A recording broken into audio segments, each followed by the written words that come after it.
김진우는 강남에 위치한 프로스트 인피니티라는 고급 아이스크림 전문점의 유리문을 밀어 열었다. 그가 들어서자 종업원들이 일제히 고개를 숙여 인사했다. 그는 50대 중반의 나이에도 불구하고 단단한 체격과 자신감 넘치는 걸음걸이로 젊음을 유지하고 있었다. 맞춤 제작된 다크 네이비 수트는 그의 어깨를 더욱 넓어 보이게 했고 손목에는 최신형 백금 시계가 은은하게 빛났다. 김 회장님 어서 오십시오. 예약하신 VIP 룸이 준비되어 있습니다. 매장 매니저가 앞장서며 안내했다. 진우는 고개를 끄덕이며 매니저를 따라갔다. 그의 얼굴에는 평소에 보기 힘든 미소가 번져 있었다. 오늘은 그에게 특별한 날이었다. 진우가 20년간 일구어온 김그룹과 약혼녀 박서연의 가문인 박그룹의 합병 계약이 마침내 체결된 날이었다. 두 기업의 합병은 한국 최대 규모의 재벌 그룹을 탄생시킬 것이었다. VIP룸은 매장 뒤쪽에 위치해 있었으며 우아한 크리스탈 샹들리에와 고급스러운 가죽 소파가 배치되어 있었다. 창밖으로는 강남의 번화가가 내려다 보였다. 진우가 자리에 앉자 매니저가 메뉴판을 건넸다. 서연 씨는 아직 도착하지 않았나요? 진우가 물었다. 곧 도착하실 예정입니다. 박 이사님께서 조금 지연된다는 연락을 주셨습니다. 진우는 시계를 확인하고 고개를 끄덕였다. 서연은 항상 정확했지만 오늘은 아마도 합병 계약 이후의 마무리 작업으로 바쁠 것이다. 그는 서연을 생각하자 가슴이 따뜻해지는 것을 느꼈다. 35의 나이에 박그룹의 핵심 인물이자 하버드 경영대학원을 최우수 성적으로 졸업한 서연은 아름다움과 지성을 겸비한 여성이었다. 두 사람의 만남은 비즈니스 미팅에서 시작되었지만 진우는 첫눈에 그녀에게 매료되었다. 그리고 1년간의 교제 끝에 다음 달 결혼을 앞두고 있었다. 진우는 삶의 대부분을 기업 확장과 사업 성공에 바쳤다. 그 과정에서 2번의 실패한 결혼과 소원해진 가족 관계를 경험했다. 하지만 서연을 만난 후 그는 처음으로 진정한 동반자를 찾았다는 느낌을 받았다. 그녀는 그의 비즈니스 감각을 이해했고 그의 야망을 지지했으며 무엇보다 그의 외로움을 채워주었다. 문이 열리고 박서연이 들어왔다. 그녀는 우아한 베이지색 원피스를 입고 있었으며 부드러운 웨이브 머리가 어깨에 흘러내렸다. 진우는 자리에서 일어나 그녀를 맞이했다. 오래 기다리셨어요? 서연이 미소를 지으며 물었다. 그녀의 목소리는 항상 차분하고 우아했다. 아니, 방금 도착했어. 진우가 대답하며 그녀의 손을 잡았다. 오늘 정말 아름답네. 서연은 미소로 화답했다. 계약이 마무리되어 정말 기쁘네요. 이제 우리의 미래가 시작되는 거죠. 그들은 나란히 앉았고 진우는 샴페인을 주문했다. 곧 종업원이 얼음 양동이에 담긴 고급 샴페인과 2개의 크리스탈, 글라스를 가져왔다 봐 우리의 합병과 미래를 위해. 진우가 글라스를 들어 건배를 제안했다. 우리의 미래를 위해. 서연이 화답하며 글라스를 부딪혔다. 샴페인을 마신 후 그들은 아이스크림을 주문했다. 진우는 서연의 추천으로 그녀가 좋아하는 라즈베리 피스타치오 아이스크림을 선택했다. 주문을 마치자 서연이 자리에서 일어났다. 화장실에 다녀올게요. 금방 올게요. 그녀가 말했다. 진우는 고개를 끄덕이며 그녀가 나가는 모습을 지켜보았다. 그의 마음은 평화로움과 기대감으로 가득 찼다. 마침내 그의 삶이 완전해지는 느낌이었다. 그때 VIP 룸의 문이 살짝 열렸다. 진우는 종업원이 아이스크림을 가져온 것이라 생각했지만 문틈으로 들어온 것은 작은 소녀였다. 6살 정도로 보이는 그 아이는 지저분한 옷을 입고 있었고 머리는 헝클어져 있었다. 분명 이 고급 아이스크림 전문점의 손님이 아니었다. 여기 어떻게 들어왔니? 진우가 놀라서 물었다. 소녀는 겁에 질린 표정으로 주위를 둘러보았다. 그녀의 큰 눈에는 공포가 서려 있었다. 그녀는 조심스럽게 진우에게 다가와 작은 목소리로 말했다. 아저씨, 그 여자가 아저씨 아이스크림에 뭔가 넣었어요. 진우는 소녀의 말을 이해하지 못했다. 뭐라고? 제가 밖에서 창문으로 봤어요. 그 예쁜 여자가 아저씨 자리에 앉아서 아저씨 아이스크림에 하얀 가루를 넣었어요. 아무도 안 볼 때. 소녀의 목소리는 떨렸다. 진우는 소녀의 말을 듣고 순간 얼어붙었다. 하지만 곧 그는 이것이 말도 안 되는 이야기라고 생각했다. 서연이 그의 약혼녀가 불가능한 일이었다. 말도 안 되는 소리를 하지 마. 진우의 목소리가 차가워졌다. 여기는 네가 있을 곳이 아니야. 당장 나가. 소녀는 움찔했지만 물러서지 않았다. 정말이에요. 아저씨, 제가 봤어요. 그 여자가 아저씨 아이스크림에. 진우는 자리에서 일어나 소녀를 향해 다가갔다. 당장 나가지 않으면 경비를 부를 거야. 소녀의 눈에 눈물이 고였다. 그녀는 마지막으로 진우를 바라본 후 서둘러 VIP룸을 빠져나갔다. 진우는 한숨을 내쉬며 다시 자리에 앉았다. 그는 방금 일어난 일을 이해할 수 없었다. 왜 그 아이가 그런 황당한 이야기를 했을까? 그는 머리를 흔들며 그 생각을 떨쳐버리려 했다. 하지만 소녀의 두려움에 찬 눈빛이 그의 마음속에 남아 있었다. 그리고 그의 사업가로서의 본능이 무언가 경고하고 있었다. 진우는 성공한 사업가로서 항상 자신의 직감을 신뢰해왔다. 그의 직감은 지금 위험을 감지하고 있었다. 종업원이 문을 열고 2개의 아이스크림 잔을 가져왔다. 분홍빛 라즈베리 아이스크림 위에 초록색 피스타치오가 뿌려져 있었다. 종업원은 2잔을 테이블 위에 놓고 물러났다. 진우는 아이스크림을 바라보았다. 그것은 평범해 보였지만 소녀의 말이 그의 머릿속에서 울려 퍼졌다. 그 여자가 아저씨 아이스크림에 하얀 가루를 넣었어요. 진우는 잠시 생각에 잠겼다. 그는 서연을 믿었다. 그녀는 그의 신뢰와 사랑을 받는 여성이었다. 하지만 그의 사업 경험은 그에게 모든 가능성을 고려하라고 가르쳤다. 만약 1%의 가능성이라도 있다면 화장실 문이 열리고 서연이 돌아오는 소리가 들렸다. 진우는 순간적인 결정을 내렸다. 그는 재빨리 2개의 아이스크림 잔의 위치를 바꾸었다.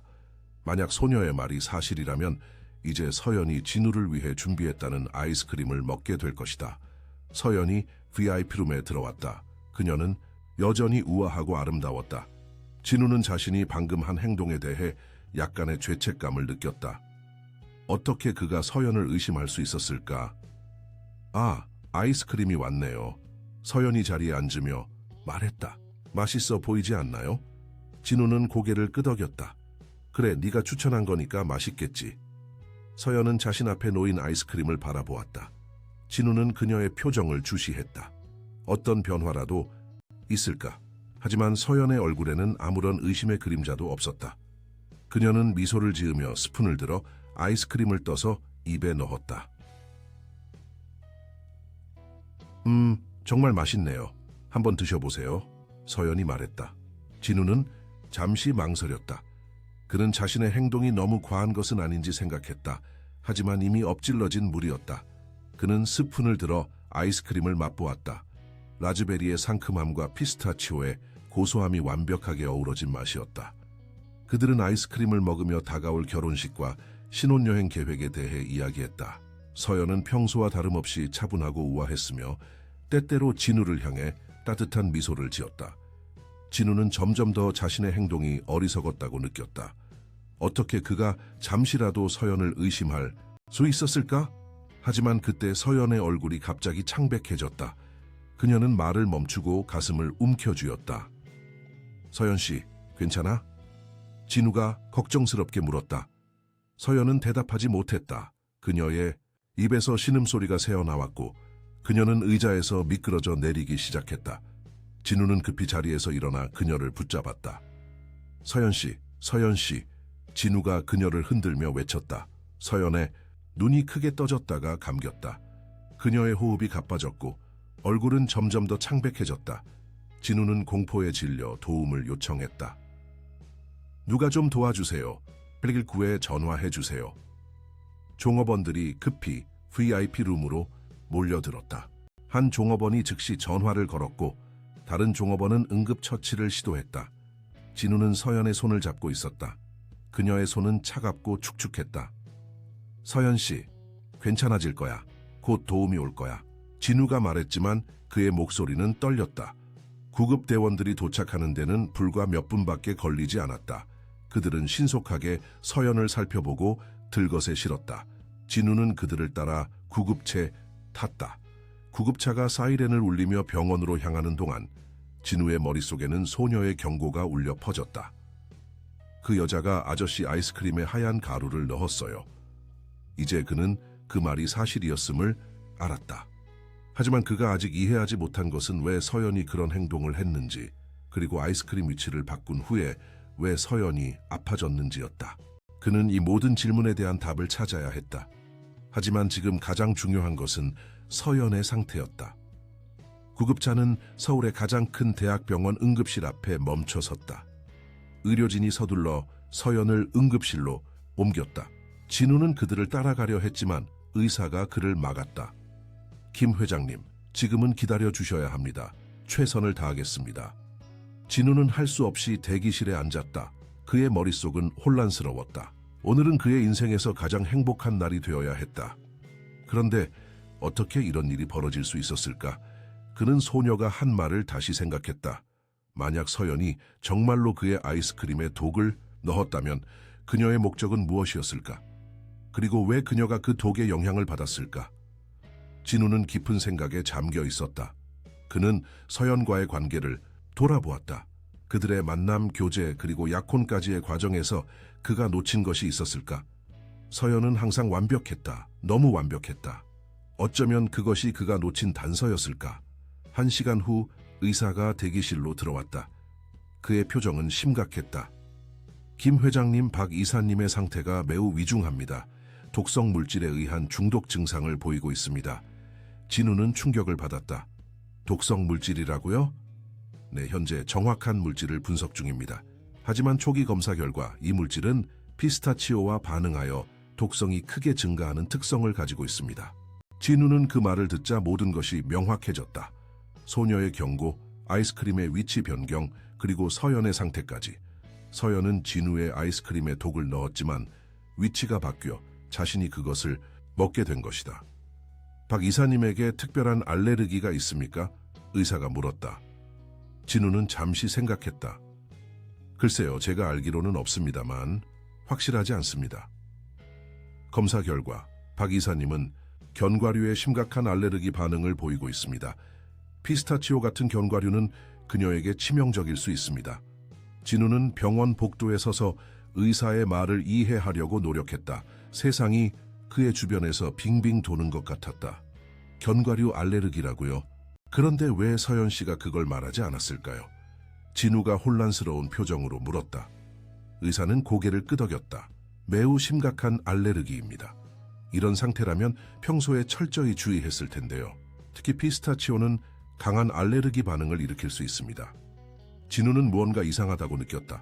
그는 서연과 1년 넘게 교제했지만 그녀가 견과류 알레르기가 있다는 말을 한 번도 들은 적이 없었다. 그들은 여러 번 식사를 함께 했고 심지어 견과류가 들어간 요리도 먹었다. 서연이 그것을 피했다는 기억이 없었다. 독성 물질은 어떤 것인지 아직 확인되지 않았나요? 진우가 물었다. 현재 정밀 검사 중입니다. 하지만 초기 검사에서 이 물질은 매우 특이한 특성을 가지고 있는 것으로 나타났습니다. 피스타치오의 특정 성분과 결합하면 독성이 크게 증가하는 합성 독물질로 추정됩니다. 진우의 머릿속에 무언가가 떠올랐다. 그는 몇 년 전부터 고혈압 약을 복용하고 있었다. 의사의 설명에 따르면 그의 약은 특정 화학 물질에 대한 저항력을 증가시키는 부작용이 있었다. 제가 복용하는 고혈압 약이 이런 독성 물질에 대한 저항력을 줄 수 있을까요? 진우가 물었다. 의사는 놀란 표정을 지었다. 어떤 약을 드시고 계신가요? 진우가 약 이름을 말하자 의사는 잠시 생각에 잠겼다. 사실 그 약에는 특정 독성 물질에 대한 저항력을 제공하는 성분이 포함되어 있습니다. 이것은 정말 놀라운 우연이네요. 의사의 말은 진우의 의심을 확인시켜 주었다. 서연은 분명히 그를 해치려고 했고 우연히 그녀 자신이 그 독에 중독된 것이었다. 하지만 왜 서연이 그를 죽이려고 했을까? 지금 경찰에 연락해야 할 것 같습니다. 의사가 조심스럽게 말했다. 이것은 단순한 사고가 아닌 것 같습니다. 진우는 고개를 끄덕였다. 그는 혼란스럽고 배신감을 느꼈지만 진실을 알아야 했다. 그렇게 해주세요. 그리고 서연 씨의 가족에게도 연락해 주시겠어요? 의사가 떠난 후 진우는 벽에 기대어 섰다. 그의 머릿속은 수많은 질문으로 가득 찼다. 어떻게 그가 서연을 그토록 잘못 판단할 수 있었을까? 그녀는 정말로 그를 죽이려고 했던 것일까? 그리고 그 작은 소녀는 어떻게 그것을 알았을까? 그는 갑자기 그 소녀를 생각했다. 그 작은 아이가 자신의 목숨을 구한 것이다. 만약 그녀가 경고하지 않았다면 지금 병원 침대에 누워있는 것은 서연이 아니라 자신이었을 것이다. 그는 그 아이를 너무 거칠게 대했다는 죄책감을 느꼈다. 그는 그녀를 찾아야 했다. 하지만 지금은 다른 문제가 더 시급했다. 서연의 가족이 도착하기 시작했다. 첫 번째로 서연의 아버지인 박정호 회장이 도착했다. 그는 60대 후반의 위험 있는 남성으로 박그룹을 일구어낸 인물이었다. 그의 뒤로는 서연의 오빠인 박진석이 따라왔다. 진우 씨, 무슨 일이 일어난 거요? 서연이가 왜 이렇게 됐소? 정호가 충격과 분노가 섞인 목소리로 물었다. 진우는 깊은 숨을 들이마셨다. 그는 어떻게 이 상황을 설명해야 할지 몰랐다. 아직 정확한 원인을 파악 중입니다. 서연 씨가 아이스크림을 먹은 후 갑자기 쓰러졌습니다. 아이스크림이라고? 서연이가 견과류 알레르기가 있다는 걸 몰랐소. 정호가 비난하는 눈빛으로 진우를 바라보았다. 진우는 놀랐다. 알레르기요? 서연 씨가 그런 얘기를 한 적이 없습니다. 말도 안 되는 소리. 서연이는 어릴 때부터 심각한 견과류 알레르기가 있었소. 가족 모두가 아는 사실이요. 정호가 화를 내며 말했다. 진우는 혼란스러웠다. 왜 서연은 그에게 그런 중요한 정보를 알리지 않았을까? 그리고 왜 그녀는 피스타치오가 들어간 아이스크림을 자신에게 추천했을까? 정호 회장님, 저도 이 상황이 이해가 되지 않습니다. 하지만 지금은 서연 씨의 상태가 가장 중요합니다. 진우가 조심스럽게 말했다. 정호는 잠시 진우를 노려보다가 의사에게 다가갔다. 그들은 작은 목소리로 대화를 나누었다. 진석은 진우 옆에 서서 침묵을 지켰다. 경찰이 곧 도착할 거예요. 진석이 갑자기 말했다. 진우는 놀라서 그를 바라보았다. 경찰이요? 네, 의사가 독극물 중독 가능성을 언급했어요. 이런 경우 자동으로 경찰에 신고됩니다. 진석의 목소리는 차가웠다. 진우는 고개를 끄덕였다. 그는 진석의 눈에서 의심을 읽을 수 있었다. 서연의 가족들은 그가 이 사건과 관련이 있다고 생각하는 것 같았다.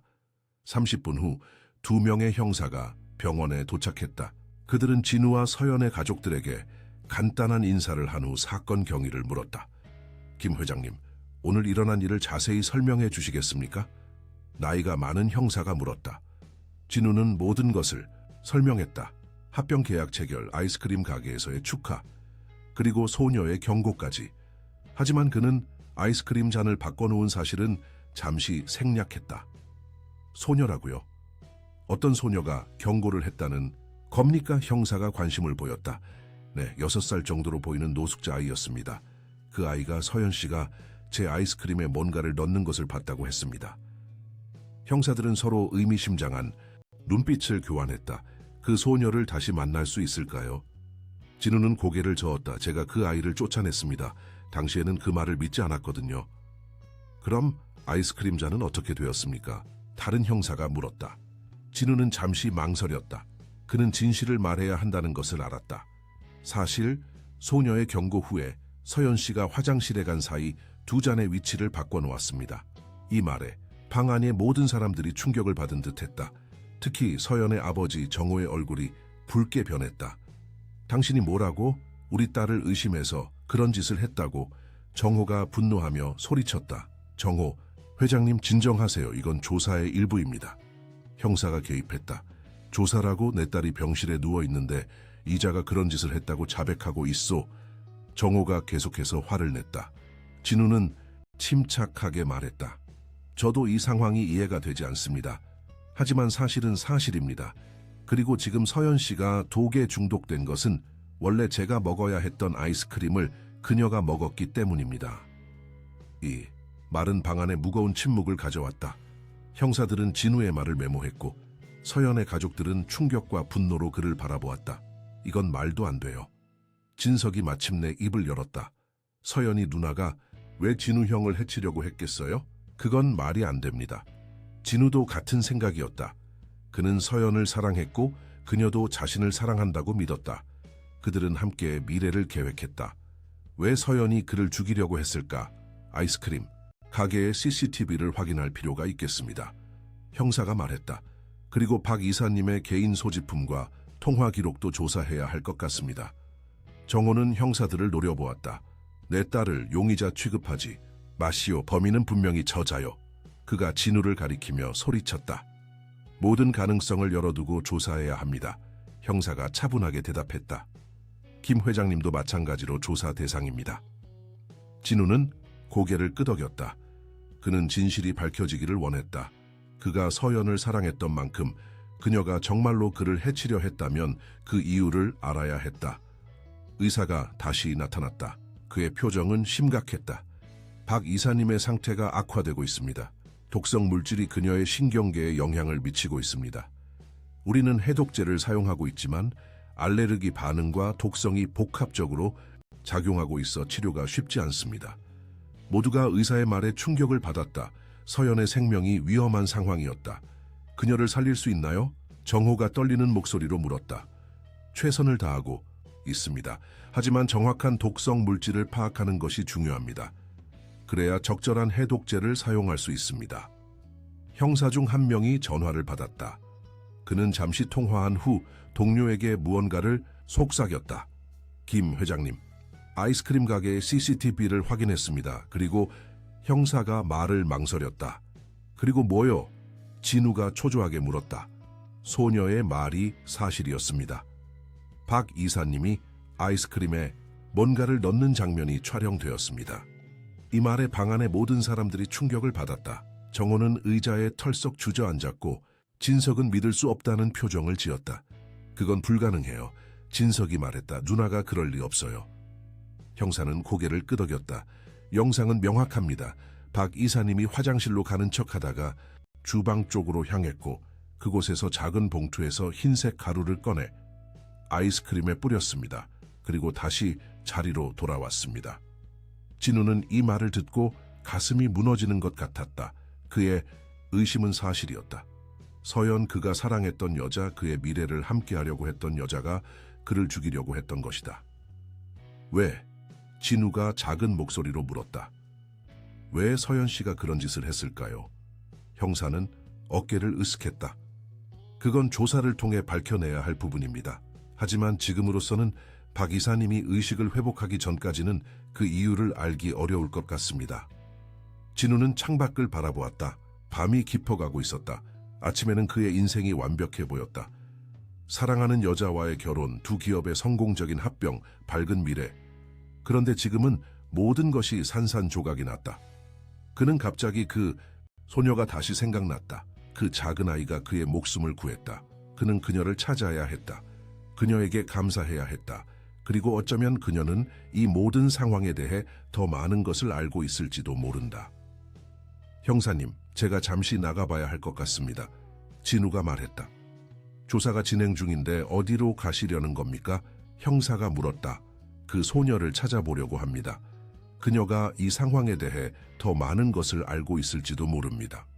형사는 잠시 생각하더니 고개를 끄덕였다. 좋습니다. 하지만 연락을 유지해 주십시오. 그리고 도시를 떠나지 마십시오. 진우는 형사에게 고개를 끄덕인 후 서연의 가족들을 바라보았다. 그들의 눈에는 여전히 의심과 분노가 서려 있었다. 그는 그들을 이해할 수 있었다. 그들의 딸이 범죄를 저질렀다는 사실을 받아들이기 힘들 것이다. 진실이 밝혀질 거예요. 진우가 말했다. 모든 것이. 그는 병원을 나서며 깊은 한숨을 내쉬었다. 그는 이제 어디서부터 시작해야 할까? 그 소녀는 어디에 있을까? 그리고 서연은 왜 그를 죽이려고 했을까? 이 모든 질문에 대한 답을 찾는 것이 그의 다음 과제였다. 밤에 서울은 화려한 런사인과 불빛으로 가득했다. 진우는 병원을 나와 아이스크림 전문점이 있는 강남 거리로 향했다. 그는 그 소녀를 찾아야 했다. 소녀는 아마도 그 주변에서 생활하고 있을 것이다. 진우는 운전기사에게 전화를 걸어 차를 가져오게 한 후 아이스크림 전문점 주변을 걷기 시작했다. 밤이 늦었음에도 불구하고 강남의 거리는 여전히 활기찼다. 젊은이들은 술집과 레스토랑을 오가며 웃고 떠들었다. 진우는 그들 사이에서 완전히 이질적인 존재처럼 느껴졌다. 그의 세계가 몇 시간 만에 완전히 뒤바뀌었다. 1시간 동안 주변을 수색했지만 소녀의 흔적은 보이지 않았다. 진우는 지쳐갔다. 그는 벤치에 앉아 깊은 한숨을 내쉬었다. 그때 그의 전화가 울렸다. 발신자는 경찰이었다. 김 회장님, 박 이사님의 아파트를 수색했습니다. 그리고 몇 가지 놀라운 것들을 발견했습니다. 진우는 긴장했다. 무엇을 발견했습니까? 독성 물질에 관한 연구 자료와 함께 해외 계좌 거래 내역이 발견되었습니다. 그리고 김 회장님의 의료 기록도 있었습니다. 특히 고혈압 약에 관한 자세한 기록이요. 진우는 충격을 받았다. 서연이 그의 의료 기록을 조사했다는 것은 그녀의 계획이 우연이 아니라 철저하게 준비된 것임을 의미했다. 해외 계좌라고요? 네. 수십억 원이 케이맨 제도와 스위스의 비밀 계좌로 송금된 흔적이 있습니다. 그리고 그 송금 날짜는 모두 김 회장님과의 약혼 이후입니다. 진우는 이 모든 것이 믿기지 않았다. 서연은 그의 돈을 노리고 있었던 것일까? 하지만 그녀 자신도 부유한 재벌가의 상속자였다. 왜 그의 돈이 필요했을까? 그리고 박 이사님의 노트북에서 몇 가지 메일을 발견했습니다. 그녀가 중국의 한 제약회사와 접촉한 기록이 있습니다. 그 회사는 실험적인 독성 물질을 연구하는 것으로 알려져 있습니다. 진우는 더 이상 충격을 받을 수 없을 것 같았다. 서연은 정말로 그를 죽이기 위해 모든 준비를 마친 것이었다. 그녀의 상태는 어떻습니까? 여전히 위독합니다. 의사들은 최선을 다하고 있지만 예후는 좋지 않다고 합니다. 독성 물질이 그녀의 신경계에 심각한 손상을 입혔습니다. 통화를 마친 후 진우는 벤치에 그대로 앉아 있었다. 그의 마음은 공허했다. 그는 서연을 사랑했다. 그녀와 함께할 미래를 꿈꿨다. 그런데 그녀는 그 모든 시간 동안 그를 속이고 있었다. 그를 죽이기 위한 계획을 세우고 있었다. 갑자기 그의 시야에 무언가가 들어왔다. 거리 건너편, 어두운 골목에서 작은 그림자가 움직였다. 진우는 즉시 자리에서 일어나 그쪽으로 향했다. 그것은 그 소녀였을까? 골목에 들어서자 진우는 어둠 속에서 움직이는 두 개의 작은 그림자를 발견했다. 하나는 그가 아이스크림 가게에서 만난 소녀였고 다른 하나는 더 어린 남자아이였다. 그들은 진우를 보자 놀라서 뒤로 물러섰다. 기다려, 진우가 외쳤다. 내가 해치지 않을게. 그냥 얘기하고 싶어. 소녀는 경계하는 눈빛으로 진우를 바라보았다. 아저씨, 우리 잘못한 거 없어요. 진우는 부드러운 목소리로 말했다. 알아. 네가 잘못한 게 없어. 오히려 내가 너에게 감사해야 해. 네가 나를 구했어. 소녀는 여전히 의심스러운 표정이었다. 진우는 천천히 그들에게 다가갔다. 이제 가까이서 보니 그들의 상태가 더 분명하게 보였다. 소녀는 6살 정도로 보였고 남자아이는 아마도 4살 정도였을 것이다. 둘 다 더럽고 낡은 옷을 입고 있었으며 얼굴은 지저분했다. 그들의 눈에는 공포와 불신이 가득했다. 너희 이름이 뭐니? 진우가 물었다. 소녀는 잠시 망설이다가 대답했다. 저는 미나예요. 이건 제 동생 준호예요. 진우는 미소를 지었다. 만나서 반가워. 미나야, 준호야. 나는 진우라고 해. 아저씨, 그 예쁜 여자는 괜찮아요? 미나가 조심스럽게 물었다. 진우의 표정이 어두워졌다. 아니, 그녀는 많이 아파. 하지만 네가 나를 도와줘서 나는 괜찮아. 제가 창문으로 봤어요. 그 여자가 아저씨 컵에 뭔가를 넣는 걸요. 미나가 말했다. 어떻게 그걸 봤니? 진우가 궁금해했다. 우리는 가끔 그 가게 창문으로 사람들이 아이스크림 먹는 걸 구경해요. 배고플 때요. 미나의 목소리가 작아졌다. 그런데 오늘 그 여자가 주위를 둘러보더니 아저씨 컵에 하얀 가루를 넣었어요. 이상해 보여서. 진우는 가슴이 아팠다. 이 아이들은 배고픔에 시달리면서도 그를 구하기 위해 용기를 냈다. 고마워. 미나야, 네가 정말 용감했어.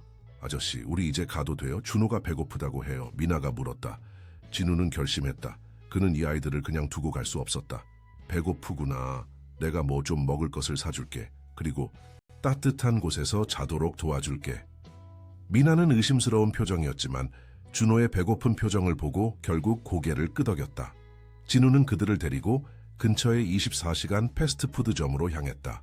아이들은 처음에는 어색해했지만 따뜻한 음식을 받자 빠르게 먹기 시작했다. 그들이 얼마나 배고팠는지 알 수 있었다. 너희는 부모님이 어디 계시니? 진우가 조심스럽게 물었다. 미나는 음식을 먹다가 잠시 멈추고 고개를 숙였다. 엄마는 작년에 하늘나라로 갔어요. 아빠는 우리를 두고 어디론가 가버렸어요. 진우는 가슴이 찢어지는 것 같았다. 이 어린 아이들이 혼자서 거리에서 살아가고 있었다니. 어디서 자고 있니? 여기저기요. 날씨가 좋을 땐 공원 벤치에서 자고 추울 땐 지하철역이나 버려진 건물에서 자요. 미나가 대답했다. 오늘 밤은 내가 안전한 곳을 마련해 줄게. 진우가 말했다. 그는 전화를 꺼내 비서에게 연락했다. 최 비서, 지금 바로 강남의 호텔 스위트룸을 예약해 주세요. 그리고 아이들 옷과 필요한 물품들을 구해 주세요. 통화를 마친 후 진우는 아이들에게 미소를 지었다. 오늘 밤은 따뜻한 침대에서 자게 될 거야. 아이들은 놀란 표정이었지만 피곤함과 따뜻한 음식으로 인해 점점 진우에 대한 경계심을 풀어갔다. 그들은 함께 호텔로 향했고 비서가 이미 필요한 모든 것을 준비해 놓았다. 내일 다시 올게. 그때 우리가 더 이야기하자. 진우가 말했다. 그는 아이들이 안전하게 잠들 때까지 기다렸다가 호텔을 나왔다. 다음 날 아침 진우는 경찰서로 향했다. 형사들은 밤새 조사를 계속했고 더 많은 증거를 발견했다. 김 회장님, 박 이사님의 노트북에서 발견된 이메일과 문서들을 분석했습니다. 그리고 매우 충격적인 내용을 발견했습니다. 형사는 컴퓨터 화면을 돌려 진우에게 보여주었다. 화면에는 서연이 작성한 것으로 보이는 계획서가 있었다. 그 문서에는 진우와의 결혼 후 그의 재산을 차지하기 위한 자세한 계획이 담겨 있었다. 박 이사님은 결혼 후 당신을 독살할 계획이었습니다. 그리고 모든 재산을 상속받은 후 해외로 도피할 예정이었습니다. 진우는 화면을 바라보며 충격에 빠졌다. 서연의 계획은 완벽했다. 그녀는 그의 고혈압 약에 대해 연구했고 그 약과 반응하지 않는 특수한 독을 준비했다. 그리고 그들의 결혼식 직전 그를 제거하려고 했다. 그리고 이것도 발견했습니다. 형사가 다른 문서를 보여주었다. 그것은 박그룹과 제3의 기업 간의 비밀 계약서였다. 박 이사님은 당신과의 합병 후 몰래 다른 기업과 거래를 계획하고 있었습니다. 이 계약이 성사되면 박그룹은 김그룹의 핵심 기술과 자산을 이 제3의 기업에 넘기고 막대한 이익을 얻게 됩니다. 진우는 이제 모든 것이 명확해졌다고 느꼈다. 서연의 목적은 단순한 돈이 아니었다. 그녀는 김그룹의 모든 것을 차지한 후 그것을 경쟁사에 넘겨 더 큰 이익을 취하려 했던 것이다. 그녀의 가족도 이 계획에 관여했을까요? 진우가 물었다. 형사는 고개를 저었다. 아직 그들의 관여 여부는 확인하지 못했습니다. 하지만 이메일 기록에 따르면 박 이사님은 이 모든 일을 혼자 계획한 것으로 보입니다. 진우는 서연의 가족을 생각했다. 그들도 속았을까? 아니면 그들도 이 계획의 일부였을까? 박 이사님의 상태는 어떻습니까? 진우가 물었다. 여전히 위독합니다. 의사들은 그녀가 의식을 회복할 가능성이 적다고 합니다. 독성 물질이 그녀의 뇌에 심각한 손상을 입혔습니다. 진우는 깊은 한숨을 내쉬었다. 그는 서연을 미워해야 했다. 그녀는 그를 속이고 죽이려 했다. 하지만 그는 여전히 그녀를 사랑했던 시간들을 기억했다. 그것이 모두 거짓이었을까? 경찰서를 나와 진우는 병원으로 향했다. 그는 서연의 상태를 직접 확인하고 싶었다. 병원에 도착하자 그는 서연의 가족들이 대기실에 모여 있는 것을 발견했다. 당신이 감히 여기 오다니. 정호가 진우를 발견하자마자 분노했다. 우리 딸을 이렇게 만든 것이 당신이요. 진우는 차분하게 대답했다. 정호 회장님, 제가 서연 씨를 이렇게 만든 것이 아닙니다. 그녀가 저를 독살하려고 했고 우연히 그녀 자신이 그 독에 중독된 것입니다. 말도 안 되는 소리, 정호가 소리쳤다. 우리 서연이가 왜 그런 짓을 했겠소? 진우는 형사들에게서 받은 문서, 사본을 꺼내 정호에게 건넸다. 여기 모든 증거가 있습니다. 서연 씨가 어떤 계획을 세웠는지, 왜 그런 일을 했는지 모두 나와 있습니다. 정호는 떨리는 손으로 문서를 받아들었다. 그는 문서를 읽으며 점점 더 창백해졌다. 진석도 그의 옆에서 문서를 함께 읽었다. 그들의 표정이 충격과 불신으로 변해갔다. 이건 불가능해. 정호가 중얼거렸다. 저도 처음에는 믿을 수 없었습니다. 진우가 말했다. 하지만 모든 증거가 이를 가리키고 있습니다. 서연 씨는 저와의 결혼을 통해 김그룹을 차지한 후 당신들의 경쟁사와 비밀 거래를 계획했습니다. 정호는 의자에 주저앉았다. 그의 얼굴에는 깊은 실망과 배신감이 서려 있었다. 왜 서연이가 이런 짓을? 진석이 갑자기 입을 열었다. 아버지, 이건 서연 누나의 필체가 아닙니다. 모두가 놀라서 진석을 바라보았다. 무슨 말이냐? 정호가 물었다. 이 문서들, 이메일들, 이건 서연 누나의 스타일이 아닙니다. 누나는 항상 정확하고 체계적이었어요. 이 문서들은 뭔가 다릅니다. 진우는 진석의 말에 귀를 기울였다. 그도 뭔가 이상하다고 느꼈다. 서연은 항상 완벽주의자였다. 이런 위험한 계획을 이렇게 쉽게 발각될 수 있는 방식으로 남겨둘 리가 없었다. 그럼 이건 무슨 뜻이지? 진우가 물었다. 진석은 깊은 생각에 잠겼다. 누군가가 누나를 함정에 빠뜨리려고 했을 수도 있습니다. 이 모든 것이 너무 완벽하게 준비되어 있어요. 마치 누군가가 일부러 발견되기를 원한 것 같습니다. 진우는 진석의 말에 새로운 가능성을 생각하기 시작했다. 만약 서연이 함정에 빠진 것이라면 누가 그녀를 함정에 빠뜨렸을까? 그리고 왜? 의사가 대기실로 들어왔다. 그의 표정은 심각했다. 박서연 씨의 상태가 악화되었습니다. 우리는 응급 수술을 해야 합니다. 정호는 자리에서 벌떡 일어났다. 수술이요? 어떤 수술입니까? 독성 물질이 뇌에 심각한 손상을 입혔습니다. 뇌압을 낮추기 위한 수술이 필요합니다. 하지만 의사는 말을 멈추고 깊은 한숨을 내쉬었다. 수술이 성공하더라도 박 이사님은 영구적인 신경 손상을 입을 가능성이 높습니다. 이 말은 모두에게 충격으로 다가왔다. 서연의 상태가 생각보다 훨씬 심각했다. 동의서에 서명해 주시겠습니까? 의사가 정호에게 물었다. 정호는 떨리는 손으로 서류를 받아들었다. 그는 망설임 없이 서명했다. 우리 딸을 살려주세요. 의사는 고개를 끄덕이고 급히 수술실로 향했다. 대기실에는 무거운 침묵이 내려앉았다. 진우는 갑자기 마음이 급해졌다. 만약 진석의 말처럼 서연이 함정에 빠진 것이라면 진실을 밝혀내는 것이 중요했다. 그는 다시 그 증거들을 살펴봐야 했다. 저는 경찰서로 가봐야겠습니다. 진우가 말했다. 형사들과 이 새로운 가능성에 대해 이야기해봐야 합니다. 정호와 진석은 말없이 고개를 끄덕였다. 그들은 여전히 충격에서 벗어나지 못한 상태였다. 진우는 병원을 나와 경찰서로 향했다. 그는 도중에 호텔에 들러 미나와 준호를 확인했다. 아이들은 깨끗한 옷을 입고 있었고 전날보다 훨씬 건강해 보였다. 아저씨, 미나가 진우를 보자 반가워했다. 여기 정말 좋아요. 침대도 푹신푹신하고 물도 따뜻해요. 진우는 미소를 지었다. 그래, 너희들이 좋아하니 나도 기뻐. 오늘 하루만 더 여기 있어줄래? 내가 중요한 일을 해결해야 해. 미나는 고개를 끄덕였다. 네, 아저씨. 우리 여기 있을게요. 준호도 여기 있는 거 좋아해요. 진우는 아이들에게 점심을 주문해주고 그들이 안전하게 있을 것을 확인한 후 경찰서로 향했다. 경찰서에 도착하자 진우는 사건을 담당하는 형사를 찾았다. 박 이사님의 동생이 중요한 사실을 제기했습니다. 이 증거들이 조작되었을 가능성이 있습니다.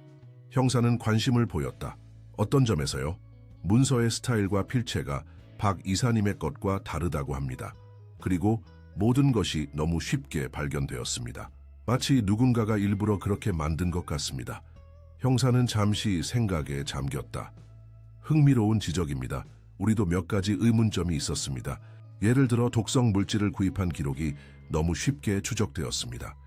박 이사님 같이 똑똑한 사람이라면 더 조심했을 것 같은데요.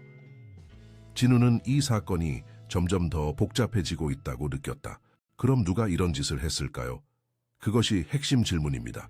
누가 박 이사님을 함정에 빠뜨려서 당신을 독살하려고 했을까요? 그리고 왜?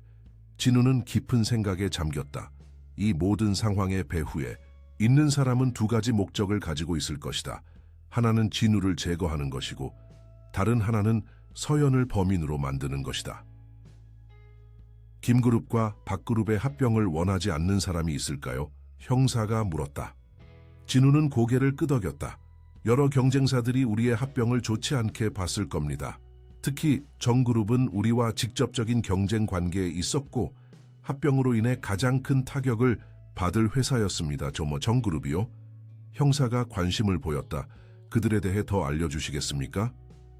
정그룹은 우리의 주요 경쟁사입니다. 정동혁 회장이 이끌고 있죠. 진우는 갑자기 생각이 났다. 그는 서연 씨의 전 약혼자였습니다. 형사의 눈이 커졌다.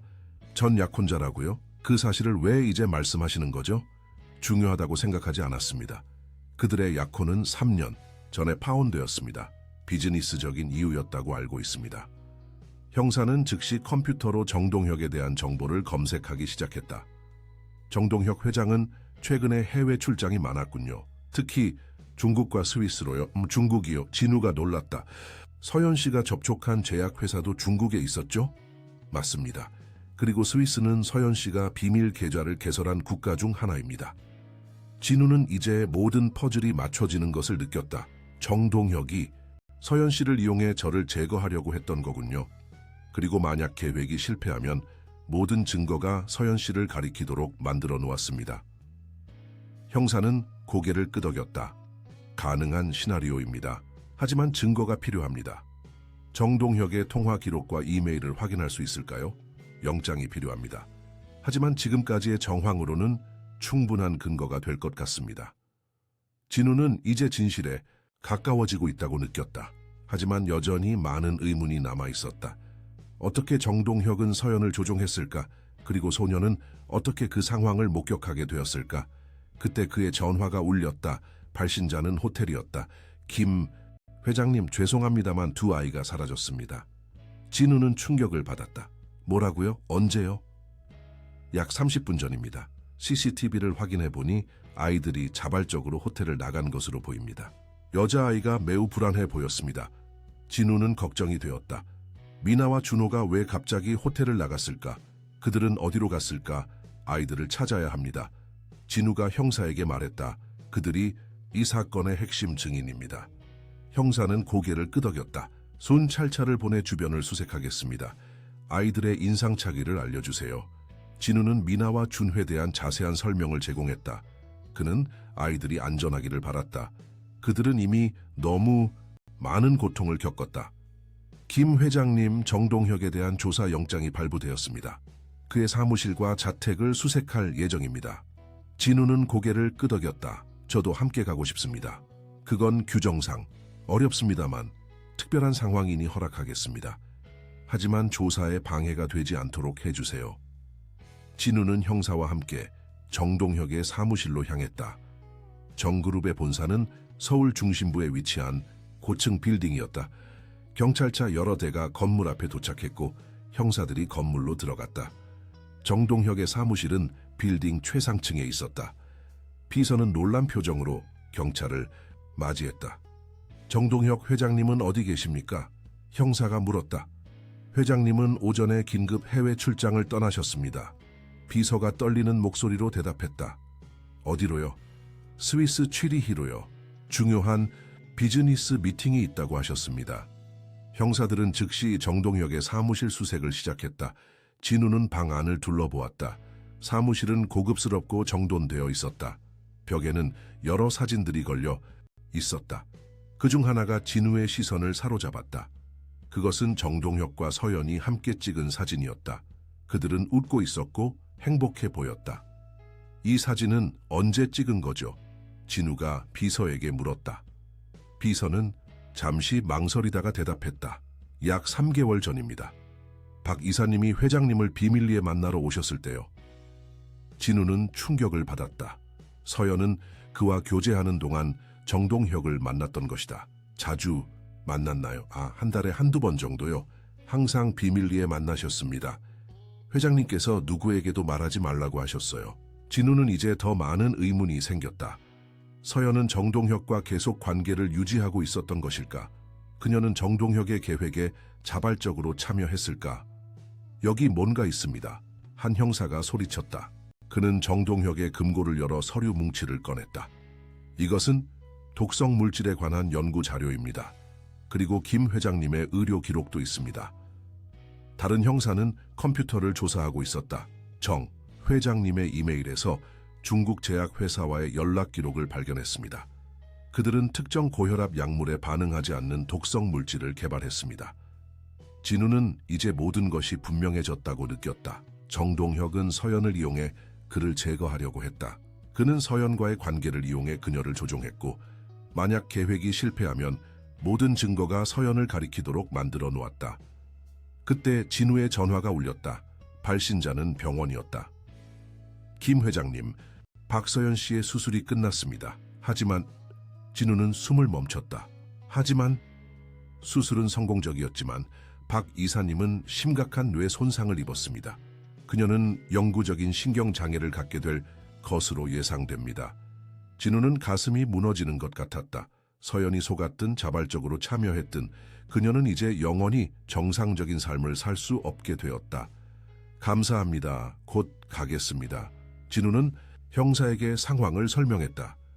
서연 씨의 상태가 심각합니다. 저는 병원에 가봐야겠습니다. 형사는 고개를 끄덕였다. 이해합니다. 우리는 여기서 조사를 계속하겠습니다. 정동혁을 체포하기 위한 국제영장을 신청할 예정입니다. 진우는 사무실을 나와 병원으로 향했다. 도중에 그는 갑자기 미나와 준호가 생각났다. 그들은 아직 발견되지 않았다. 그는 아이들이 안전하기를 바랐다. 병원에 도착하자 진우는 서연의 가족들이 중환자실 밖에서 기다리고 있는 것을 발견했다. 그들의 표정은 어둡고 슬펐다. 정동혁이 모든 것의 배후에 있었습니다. 진우가 다가가며 말했다. 그는 서연 씨를 이용해 저를 제거하려고 했고 모든 증거가 서연 씨를 가리키도록 만들어 놓았습니다. 정호는 충격을 받은 표정이었다. 정동혁이라고? 하지만 왜? 그는 우리의 합병을 막으려고 했습니다. 그리고 진우는 잠시 망설였다. 서연 씨와 정동혁은 여전히 연락을 주고받았습니다. 그들은 비밀리에 만나고 있었습니다. 정호는 의자에 털썩 주저앉았다. 내가 딸을 제대로 알지 못했구나. 진석이 입을 열었다. 아버지, 누나는 속았을 수도 있습니다. 정동혁은 항상 누나를 조종하는 데 능했어요. 그들이 약혼했을 때도 그랬습니다. 진우는 진석의 말에 새로운 관점을 얻었다. 서연은 정동혁에게 조종당했을 수도 있다. 그녀는 정말로 진우를 사랑했을까? 아니면 그것도 연기였을까? 의사가 중환자실에서 나왔다. 박서연 씨는 안정적인 상태입니다. 하지만 뇌 손상으로 인해 의식을 완전히 회복하지 못할 수도 있습니다. 그리고 회복하더라도 영구적인 신경장애를 가질 것입니다. 이 말은 모두에게 큰 충격이었다. 서연은 이제 정상적인 삶을 살 수 없게 되었다. 그녀는 자신의 행동 혹은 정동혁의 계획으로 인해 평생 고통받게 될 것이다. 어떤 치료 방법이 있을까요? 정호가 희망을 찾듯 물었다. 현재로서는 시간이 해답입니다. 스위스의 신경학 전문 클리닉을 추천드립니다. 그곳은 이런 유형의 뇌 손상 치료에 전문화되어 있습니다. 정호는 고개를 끄덕였다. 비용에 상관없이 최선의 치료를 받게 하겠습니다. 진우는 창밖을 바라보았다. 비가 내리기 시작했다. 그는 이 모든 상황이 꿈만 같았다. 어제까지만 해도 그는 행복한 미래를 꿈꾸었다. 그런데 이제는 모든 것이 산산조각이 났다. 김 회장님, 전화 드리려던 참이었습니다. 형사가 병원에 도착했다. 정동혁의 집에서 중요한 증거를 발견했습니다. 진우는 관심을 보였다. 어떤 증거인가요? 그의 컴퓨터에서 박서연 씨와의 대화 기록을 발견했습니다. 정동혁은 박 이사님에게 거짓 정보를 제공하며 조종했습니다. 그는 김 회장님이 박그룹을 완전히 장악하려는 비밀 계획을 가지고 있다고 그녀를 속였습니다. 진우는 충격을 받았다. 서연 씨는 저를 지키려고 했던 건가요? 그런 것 같습니다. 정동혁은 박 이사님에게 당신이 결혼 직후 박그룹의 핵심 인물들을 제거하고 그녀의 가족을 몰아낼 계획이라고 말했습니다. 그리고 그 흰 가루는 단순한 수면제라고 속였습니다. 박 이사님은 당신을 잠시 무력화시켜 그 계획을 막으려고 했던 것으로 보입니다. 진우는 이 새로운 정보에 마음이 복잡해졌다. 서연은 그를 죽이려고 한 것이 아니라 그녀의 가족을 보호하기 위해 그를 잠시 무력화시키려고 했던 것이다. 하지만 정동혁은 그녀에게 수면제라고 속이고 치명적인 독을 건넸다. 그리고 또 하나 중요한 사실을 발견했습니다. 형사가 계속했다. 정동혁은 그 소녀 민에게도 돈을 주었습니다. 그녀가 당신에게 경고하도록 말이죠. 그는 모든 상황을 조작했습니다. 진우는 이제 정동혁의 계획을 완전히 이해했다. 그는 서연을 이용해 진우에게 독을 먹이게 하고 동시에 미나를 이용해 진우가 아이스크림 잔을 바꾸게 만들었다. 그 결과 서연이 독을 먹게 되고 모든 증거는 그녀를 가리키게 되었다. 완벽한 이중 함정이었다. 그런데 왜 미나가 호텔에서 도망쳤을까요? 진우가 의문을 제기했다. 형사는 고개를 저었다. 아직 알 수 없습니다. 하지만 아이들을 찾기 위한 수색이 계속되고 있습니다. 진우는 깊은 생각에 잠겼다. 미나는 왜 갑자기 호텔을 떠났을까? 그녀도 정동혁의 계획에 관여했을까? 아니면 그녀 자신도 속았을까? 비가 서울의 거리를 적시고 있었다. 진우는 병원을 나와 빗속을 걸었다. 그는 우산을 가져오지 않았지만 비에 젖는 것은 신경 쓰지 않았다. 그의 마음은 너무나 혼란스러웠다. 서연은 그를 독살하려고 한 것이 아니었다. 그녀는 정동혁의 거짓말에 속아 자신의 가족을 보호하려고 했을 뿐이다. 그리고 그 결과로 그녀는 이제 평생 신경장애로 고통받게 되었다. 진우는 깊은 죄책감을 느꼈다. 만약 그가 서연을 더 신뢰했다면, 그녀와 솔직하게 대화했다면 이런 비극은 일어나지 않았을 것이다. 그리고 미나와 준호, 그들은 어디에 있을까? 미나도 정동혁에게 이용당한 것일까? 아니면 그녀는 처음부터 정동혁의 공범이었을까? 하지만 그렇게 어린아이가 그런 복잡한 계획에 가담했을 리는 없었다. 진우는 아이들이 안전하기를 바랐다. 그는 발걸음을 옮겨 아이스크림 가게가 있는 강남거리로 향했다. 어쩌면 아이들이 그곳으로 돌아갔을지도 모른다. 비가 점점 더 강하게 내리기 시작했고 진우의 옷은 완전히 젖었다. 하지만 그는 계속 걸었다. 강남거리에 도착하자 진우는 주변을 둘러보았다. 비로 인해 사람들이 많지 않았고 대부분은 우산을 쓰고 서둘러 걷고 있었다. 그는 아이스크림 가게 앞에 도착했다. 가게는 여전히 영업 중이었지만 손님은 거의 없었다. 진우는 가게 주변의 골목들을 살펴보기 시작했다. 그는 미나와 준호가 그곳에서 생활했을 가능성이 높다고 생각했다. 첫 번째 골목은 비어 있었다. 두 번째 골목에도 아이들의 흔적은 보이지 않았다. 세 번째 골목에 들어서자 진우는 작은 움직임을 포착했다. 골목 깊숙한 곳, 비를 피할 수 있는 작은 처마 아래에 두 개의 작은 형체가 웅크리고 있었다. 진우는 조심스럽게 다가갔다. 미나? 준호? 진우가 불렀다. 작은 형체들이 움찔했다. 그것은 분명 미나와 준호였다. 그들은 비에 젖은 채 추위에 떨고 있었다. 아저씨, 미나가 두려움이 섞인 목소리로 말했다. 진우는 안도에 한숨을 내쉬었다. 왜 호텔에서 나왔니? 거기가 더 안전하고 따뜻했을 텐데. 미나는 고개를 숙였다. 저 나쁜 짓을 했어요. 아저씨를 속였어요. 진우는 미나 앞에 쪼그려 앉았다. 무세운 말이니, 미나야? 나쁜 아저씨가 저에게 돈을 줬어요. 아이스크림 가게에서 아저씨에게 그런 말을 하라고요. 그 아저씨가 그렇게 하면 더 많은 돈을 주겠다고 했어요. 미나의 눈에 눈물이 고였다. 저는 그냥 돈이 필요했어요. 준호가 아파서 약을 사야 했거든요. 진우는 미나의 어깨를 부드럽게 잡았다. 괜찮아, 미나야. 네가 나쁜 짓을 한 게 아니야. 그 나쁜 아저씨가 너를 이용한 거야. 그런데 저 때문에 예쁜 여자 아저씨가 아프게 됐어요. 미나가 흐느꼈다. 저 때문에. 진우는 고개를 저었다. 아니야, 미나야. 이건 네 잘못이 아니야. 너는 그저 그 나쁜 아저씨에게 이용당했을 뿐이야. 그리고 네가 나에게 경고해준 덕분에 내가 살 수 있었어. 정말요? 미나가 눈물 어린 눈으로 진우를 바라보았다. 정말이야. 진우가 미소를 지었다. 이제 비를 피해 따뜻한 곳으로 가자. 너희 둘 다 감기에 걸릴 거야. 진우는 자신의 재킷을 벗어 아이들을 감싸주었다. 그들은 함께 택시를 타고 진우의 아파트로 향했다. 진우는 그의 펜트하우스가 아이들에게는 너무 화려하고 어색할 수 있다고 생각했지만 지금은 그곳이 가장 안전한 장소였다. 아파트에 도착하자 진우는 아이들에게 따뜻한 목욕을 시키고 깨끗한 옷을 입혔다. 그리고 그들에게 따뜻한 음식을 주문했다. 아이들은 처음에는 어색해했지만 곧 편안해졌다. 그 나쁜 아저씨가 어떻게 생겼는지 기억나니? 진우가 조심스럽게 물었다. 미나는 고개를 끄덕였다. 키가 크고 안경을 쓰고 있었어요. 그리고 여기가 조금 주름져 있었어요. 그녀는 자신의 눈가를 가리켰다. 진우는 그것이 정동혁의 특징임을 알았다. 그 아저씨가 뭐라고 했니? 그 아저씨가 저에게 아이스크림 가게를 지켜보라고 했어요. 그리고 예쁜 여자 아저씨가 뭔가를 컵에 넣으면 아저씨에게 가서 경고하라고 했어요. 그 아저씨가 그렇게 하면 많은 돈을 주겠다고 했어요. 진우는 깊은 한숨을 내쉬었다. 정동혁은 모든 것을 철저하게 계획했다. 그는 미나를 이용해 진우가 아이스크림 잔을 바꾸게 만들었고 그 결과 서연이 독에 중독되었다. 미나야, 너는 아무 잘못이 없어. 진우가 다시 한번 강조했다. 그리고 이제 너희들은 안전해. 내가 너희를 보호할게. 미나는 작은 미소를 지었다. 그녀의 눈에는 여전히 불안함이 있었지만 조금은 안심한 듯했다.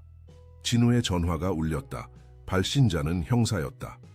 김 회장님, 정동혁이 스위스 취리히 공항에서 체포되었습니다. 진우는 안도의 한숨을 내쉬었다. 다행입니다. 그를 한국으로 송환할 수 있나요? 그 절차를 진행 중입니다. 그리고 그의 컴퓨터와 전화기에서 더 많은 증거를 발견했습니다. 그는 박 이사님과 당신 모두를 제거하려는 철저한 계획을 가지고 있었습니다. 두 아이를 찾았습니다. 그들은 지금 제 아파트에 있습니다. 진우가 말했다. 다행입니다. 그들의 증언이 필요할 것 같습니다. 정동혁이 민에게 접근한 방식과 지시한 내용에 대해서요. 알겠습니다. 하지만 아이들은 이미 많은 충격을 받았습니다. 부드럽게 대해주시기 바랍니다. 통화를 마친 후 진우는 아이들이 식사를 마치는 것을 지켜보았다. 그들은 이제 조금 더 편안해 보였다. 준호는 심지어 작은 미소를 지었다. 진우는 이 아이들이 그동안 얼마나 힘든 시간을 보냈을지 생각하며 마음이 아팠다. 미나야, 준호야, 이제 어떻게 하고 싶니? 진우가 물었다. 미나는 잠시 생각하더니 조심스럽게 대답했다. 저희 어디 갈 곳이 없어요. 진우는 깊은 생각에 잠겼다. 그는 이 아이들을 그냥 둘 수 없었다. 그들은 그의 목숨을 구했고 정동혁의 계획에 이용되었다. 게다가 그들은 고아였다. 진우는 결심했다. 여기서 살래, 나와 함께. 진우가 제안했다. 미나와 준호는 놀란 표정으로 진우를 바라보았다. 정말요? 미나가 믿을 수 없다는 듯이 물었다. 정말이야. 내가 너희를 돌볼게. 학교도 보내고 필요한 모든 것을 제공할게. 미나의 눈에 다시 눈물이 고였다. 하지만 이번에는 기쁨의 눈물이었다. 아저씨, 고마워요. 진우는 미소를 지었다. 그는 오랫동안 느끼지 못했던 따뜻함을 가슴에 느꼈다. 이 아이들은 그에게 새로운 목적을 주었다. 그는 더 이상 혼자가 아니었다. 다음 날 아침, 진우는 병원으로 향했다. 그는 서연의 상태를 확인하고 싶었다. 병원에 도착하자 그는 정호와 진석이 대기실에 앉아 있는 것을 발견했다. 김 회장님, 정호가 진우를 보자 일어섰다. 그의 얼굴은 피곤해 보였다. 오셨군요. 진우는 고개를 끄덕였다. 서연 씨 상태는 어떤가요? 안정적입니다만 여전히 의식이 없어요. 정호가 대답했다. 의사들은 스위스의 전문 클리닉으로 이송하는 것을 권장하고 있습니다. 그게 최선의 선택일 것 같습니다. 진우가 말했다. 제가 모든 비용을 부담하겠습니다. 정호는 놀란 표정이었다. 하지만 우리 딸이 당신을 해치려고 했는데요. 진우는 고개를 저었다. 서연 씨는 속았습니다. 정동혁이 그녀를 조종했죠. 그녀는 단지 자신의 가족을 보호하려고 했을 뿐입니다. 정호의 눈에 눈물이 고였다. 정말 감사합니다, 김 회장님. 하지만 우리가 감당할 수 있습니다. 제발 제가 도와드리게 해주세요. 진우가 진심을 담아 말했다. 저도 이 상황에 책임이 있습니다. 만약 제가 서연 씨와 더 솔직하게 대화했다면 이런 일은 일어나지 않았을 것입니다. 정호는 잠시 생각하더니 고개를 끄덕였다. 알겠습니다. 함께 서연이를 도와주시죠. 진우는 서연의 병실로 향했다. 그녀는 여러 의료 장비에 연결되어 있었고 창백한 얼굴로 누워 있었다. 그녀는 평화롭게 잠든 것처럼 보였지만 진우는 그녀가 겪고 있을 고통을 상상할 수 있었다. 서연 씨, 미안해요. 진우가 작은 목소리로 말했다. 당신을 충분히 믿지 못했어요. 물론 서연은 대답하지 않았다. 하지만 진우는 그녀에게 말해야 한다고 느꼈다. 정동혁이 체포되었어요.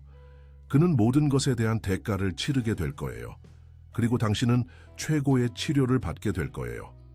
스위스의 전문 클리닉에서요. 진우는 서연의 손을 조심스럽게 잡았다. 그녀의 손은 차가웠다. 당신이 회복되길 바랍니다. 그리고 언젠가는 저를 용서해 주시길 바랍니다. 진우는 병실을 나와 정호와 진석에게 작별 인사를 했다.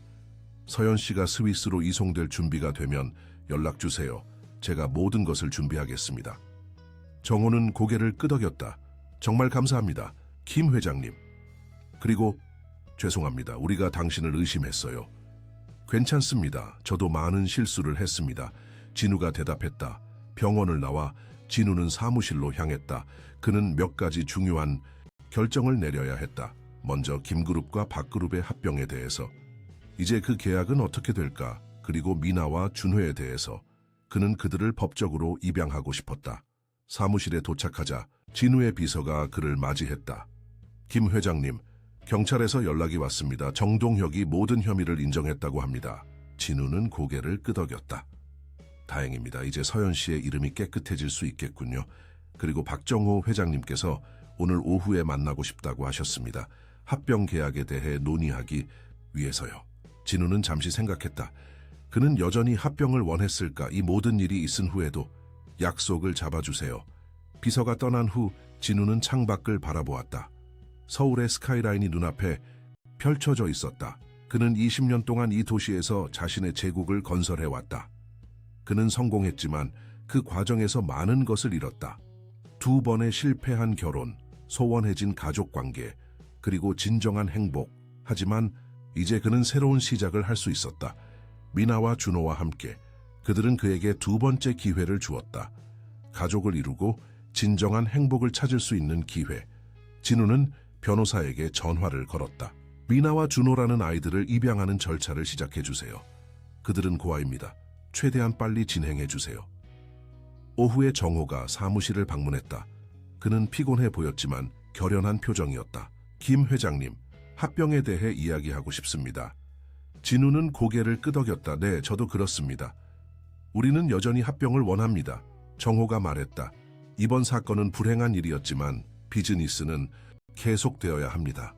우리 두 회사의 합병은 양측 모두에게 이익이 될 것입니다. 진우는 잠시 생각했다. 그는 여전히 합병을 원했을까? 정호 회장님, 저는 이번 일을 통해 많은 것을 깨달았습니다. 비즈니스가 전부가 아니라는 것을요. 하지만 당신 말씀대로 이 합병은 양측 모두에게 이익이 될 것입니다. 그럼 계속 진행하시겠습니까? 정호가 물었다. 진우는 고개를 끄덕였다. 네, 하지만 몇 가지 변화가 있을 것입니다. 저는 새로운 부서를 만들고 싶습니다. 사회주택 사업과 어려운 환경의 아이들을 돕는 재단을 설립하고 싶습니다. 정호는 놀란 표정이었지만 곧 미소를 지었다. 좋은 생각입니다. 우리도 그런 사회적 책임을 더 많이 져야 할 때입니다. 그들은 합병의 세부 사항을 논의했고 새로운 협약에 합의했다. 이제 김그룹과 박그룹은 하나가 될 것이다. 하지만 이전과는 다른 방향으로. 회의가 끝난 후 진우는 아파트로 돌아왔다. 미나와 준호는 텔레비전을 보고 있었다.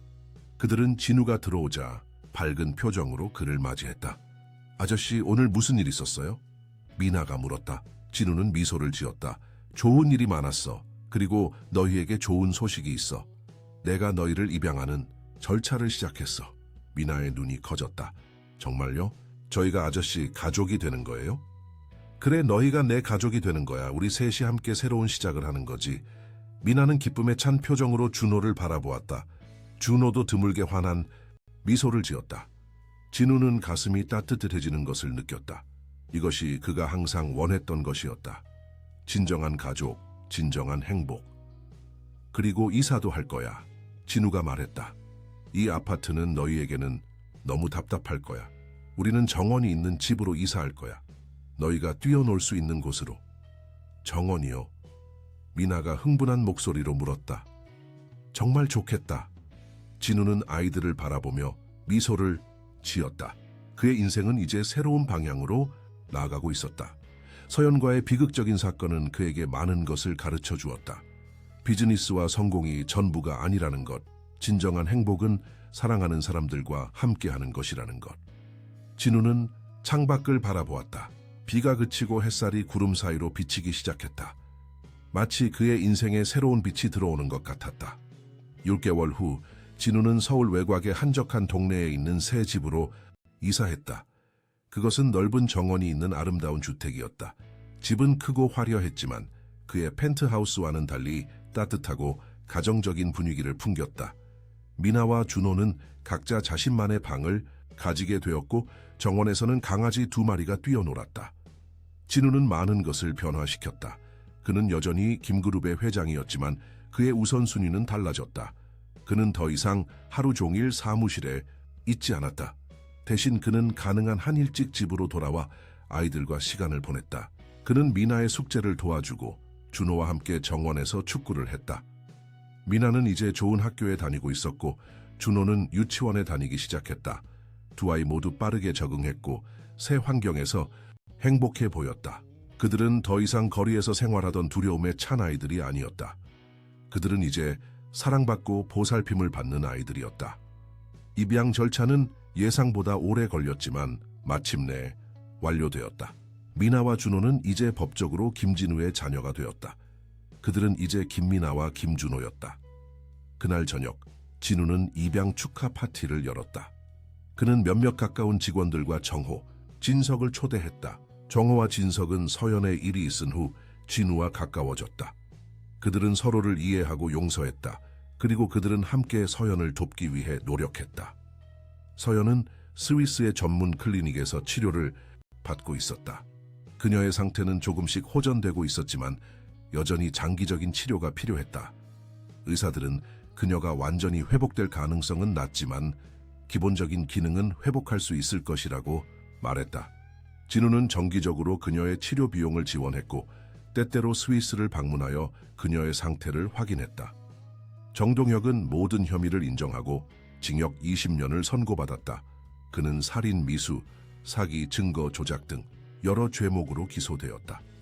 진우는 그를 용서하지 않았지만 더 이상 그에게 분노하지도 않았다. 그는 이제 과거에 집착하지 않고 현재와 미래에 집중하고 있었다. 축하해요, 회장님. 정호가 진우에게 다가와 말했다. 아이들이 정말 행복해 보이네요. 진우는 미소를 지었다. 네. 그들은 제 인생에 큰 변화를 가져왔습니다. 서연이도 이런 모습을 보면 기뻐할 거예요. 정호가 말했다. 그의 눈에는 슬픔이 있었지만 그는 강한 모습을 유지하려고 노력했다. 그녀의 상태는 어떤가요? 진우가 물었다. 조금씩 나아지고 있어요. 이제 눈을 뜨고 주변을 인식할 수 있게 되었습니다. 의사들은 그것만으로도 큰 진전이라고 하더군요. 진우는 고개를 끄덕였다. 언젠가 그녀가 완전히 회복되어 미나와 준호를 만날 수 있기를 바랍니다. 정호는 미소를 지었다. 저도 그렇게 되길 바랍니다. 파티는 즐겁게 진행되었다. 미나와 준호는 케이크를 자르고 선물을 받았다. 그들의 얼굴에는 행복한 미소가 가득했다. 진우는 이런 모습을 보며 가슴이 따뜻해졌다. 파티가 끝난 후 진우는 아이들을 재우고 혼자 정원으로 나갔다. 밤하늘은 별로 가득했고 부드러운 바람이 불었다. 그는 벤치에 앉아 하늘을 바라보았다. 여기 계셨군요. 진석이 진우에게 다가왔다. 좋은 밤이네요. 진우는 고개를 끄덕였다. 별이 참 많이 보이네요. 진석은 진우 옆에 앉았다. 회장님, 정말 감사드립니다. 누나를 위해 해주신 모든 것, 그리고 우리 가족을 이해해 주신 것에 대해서요. 진우는 미소를 지었다. 서연 씨는 좋은 사람입니다. 그녀는 단지 잘못된 선택을 했을 뿐이죠. 우리 모두 실수를 합니다. 정동혁이 누나를 어떻게 조종했는지 알게 되었습니다. 진석이 말했다. 그는 누나의 약점을 정확히 알고 있었어요. 가족에 대한 누나의 사랑과 헌신을요. 그는 회장님이 우리 가족을 해치려 한다고 누나를 설득했어요. 진우는 깊은 한숨을 내쉬었다. 정동혁은 정말 교활했습니다. 그는 서연 씨의 순수한 마음을 이용했죠. 하지만 이제 그는 감옥에 있고 누나는 조금씩 회복되고 있어요.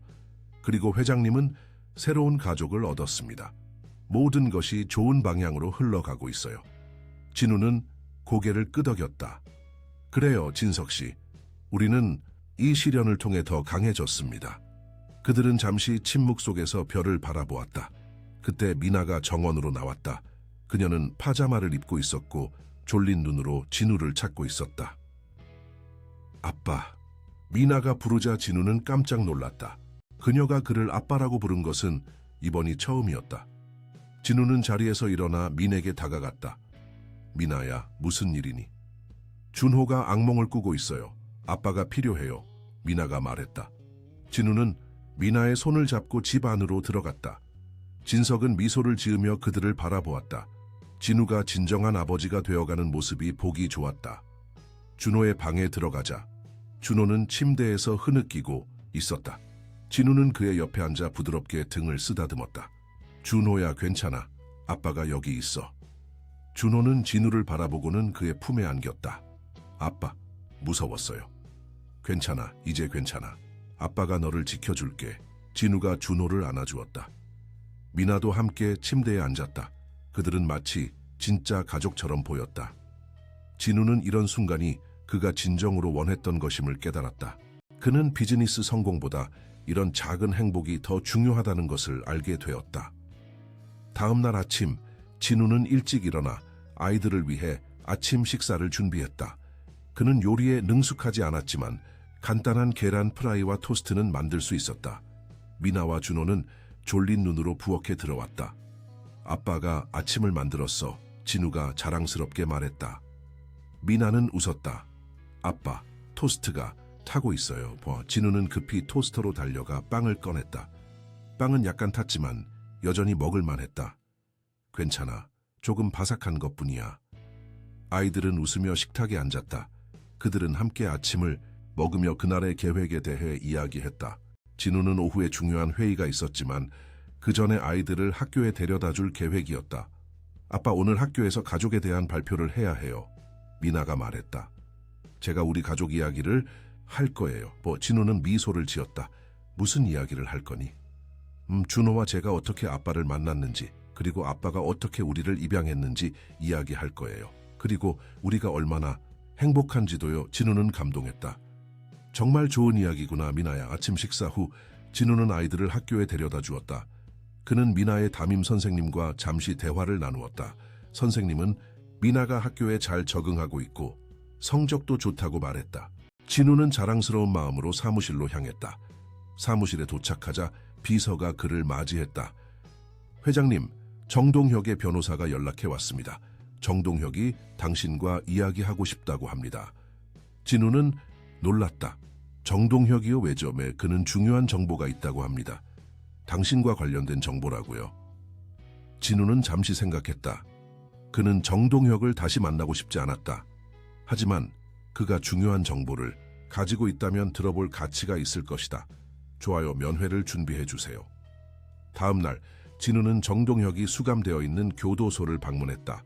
그는 면회실에서 정동혁을 기다렸다. 잠시 후 정동혁이 들어왔다. 그는 수감복을 입고 있었고 예전보다 훨씬 야위어 보였다. 김 회장님, 와주셔서 감사합니다. 정동혁이 자리에 앉으며 말했다. 진우는 차갑게 대답했다. 무슨 하일로 저를 보자고 했죠. 정동혁은 작은 미소를 지었다. 직접적으로 말씀드리죠. 저는 제가 한 일에 대해 후회하고 있습니다. 특히 박서연 씨에게 일어난 일에 대해서요. 진우는 아무 말도 하지 않았다. 그는 정동혁의 진심을 의심했다. 저는 서연 씨를 정말로 사랑했습니다. 정동혁이 계속했다. 하지만 그녀가 당신을 선택했을 때 저는 질투와 분노에 사로잡혔습니다. 그래서 그런 끔찍한 계획을 세웠죠. 왜 이런 이야기를 하는 거죠? 진우가 물었다. 용서를 바라는 건가요? 정동혁은 고개를 저었다. 아니요, 저는 용서받을 자격이 없습니다. 하지만 당신이 알아야 할 것이 있습니다. 서연 씨의 치료에 도움이 될 수 있는 정보입니다. 진우는 관심을 보였다. 어떤 정보죠? 제가 서연 씨에게 준 독은 특별한 해독제가 있습니다. 그것은 제가 중국에서 개발한 것으로 대부분의 의사들은 알지 못합니다. 그 해독제는 신경 손상을 복구하는 데 도움이 될 수 있습니다. 진우는 놀랐다. 그런 해독제가 있었다고요? 왜 지금까지 말하지 않았죠? 제가 체포되었을 때 저는 여전히 분노와 복수심에 사로잡혀 있었습니다. 하지만 이제 저는 제가 한 일에 대한 책임을 지고 싶습니다. 정동혁이 대답했다. 그 해독제는 어디 있죠? 진우가 물었다. 제 연구실 비밀 금고에 있습니다. 경찰이 수색할 때 발견하지 못했을 거예요. 금고 비밀번호와 위치를 알려드리겠습니다. 진우는 정동혁의 말이 진실인지 의심스러웠다. 하지만 서연을 도울 수 있는 가능성이 있다면 그것을 시도해볼 가치가 있었다. 좋아요, 알려주세요. 정동혁은 종이에 금고의 위치와 비밀번호를 적었다. 이 해독제는 서연 씨의 상태를 완전히 치료하지는 못할 수도 있습니다. 하지만 그녀의 회복을 크게 도울 수 있을 거예요. 진우는 종이를 받아들었다. 이것이 진실이길 바랍니다, 정동혁 씨. 당신의 거짓말에 더 이상 속지 않을 겁니다. 이번에는 거짓말이 아닙니다, 김 회장님. 저는 이제 모든 것을 잃었습니다. 더 이상 잃을 것이 없죠. 하지만 적어도 서연 씨에게 일어난 일에 대한 책임을 지고 싶습니다. 진우는 면회실을 나와 즉시 경찰에 연락했다. 그는 정동혁이 알려준 정보를 공유하고 연구실을 다시 수색해 줄 것을 요청했다. 몇 시간 후 경찰은 정동혁의 연구실 비밀 금고에서 해독제를 발견했다고 연락해왔다. 그것은 작은 유리병에 담긴 투명한 액체였다. 경찰은 즉시 그것을 실험실로 보내 분석했다. 분석 결과 그것은 정말로 특수한 화학 물질로 독의 효과를 중화시키고 신경 회복을 도울 수 있는 성분을 포함하고 있었다. 의사들은 신중한 태도를 보였지만 서연의 상태가 이미 심각했기 때문에 시도해볼 가치가 있다고 판단했다. 진우는 즉시 정호에게 연락했다. 후, 정호 회장님, 중요한 소식이 있습니다. 서연 씨를 도울 수 있는 해독제를 발견했습니다. 정호는 놀랐다. 정말입니까? 어떻게요? 진우는 정동혁과의 만남에 대해 설명했다. 의사들은 이 해독제가 서연 씨의 상태를 개선할 수 있다고 생각합니다. 물론 완전한 회복을 보장할 수는 없지만 시도해볼 가치가 있습니다. 당연히 시도해봐야죠. 정호가 흥분된 목소리로 말했다. 즉시 스위스의 의사들에게 연락하겠습니다. 해독제는 특별한 조치를 통해 스위스로 보내졌다. 의사들은 신중하게 서연에게 투여했다. 그리고 기다렸다. 첫 주에는 특별한 변화가 없었다. 하지만 두 번째 주부터 서연의 상태에 미묘한 변화가 나타나기 시작했다. 그녀의 뇌파가 더 활발해졌고 간단한 자극에 반응하기 시작했다. 의사들은 조심스럽게 낙관적인 전망을 보였다. 한 달 후 서연은 의식을 완전히 회복했다. 그녀는 여전히 말을 할 수 없었고 몸의 대부분을 움직일 수 없었지만 그녀의 눈은 주변을 인식하고 있었다. 그녀는 질문에 눈을 깜빡여 대답할 수 있었다. 정호는 매일 그녀의 곁을 지켰다. 그는 진우에게 정기적으로 서연의 상태를 알려주었다. 서연이가 당신을 기억합니다. 당신 이름을 언급하자 눈을 깜빡였어요. 진우는 안도했다. 그녀가 저를 원망하지 않았으면 좋겠습니다. 아닙니다. 회장님, 서연이는 당신을 원망하지 않아요. 오히려 감사해하고 있어요. 당신 덕분에 그녀가 다시 깨어날 수 있었으니까요. 진우는 가슴이 따뜻해지는 것을 느꼈다.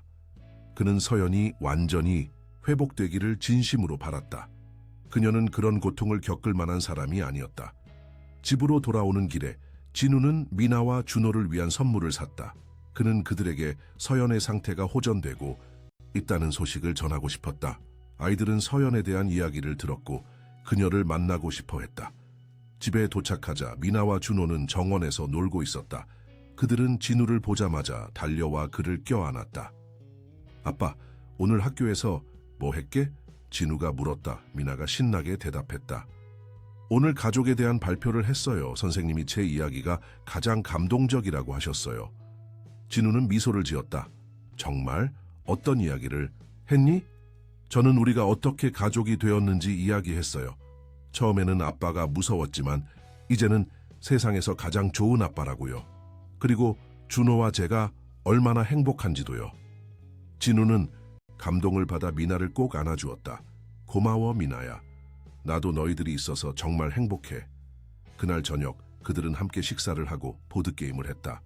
진우는 이런 평범한 가족의 시간이 얼마나 소중한지 새삼 느꼈다.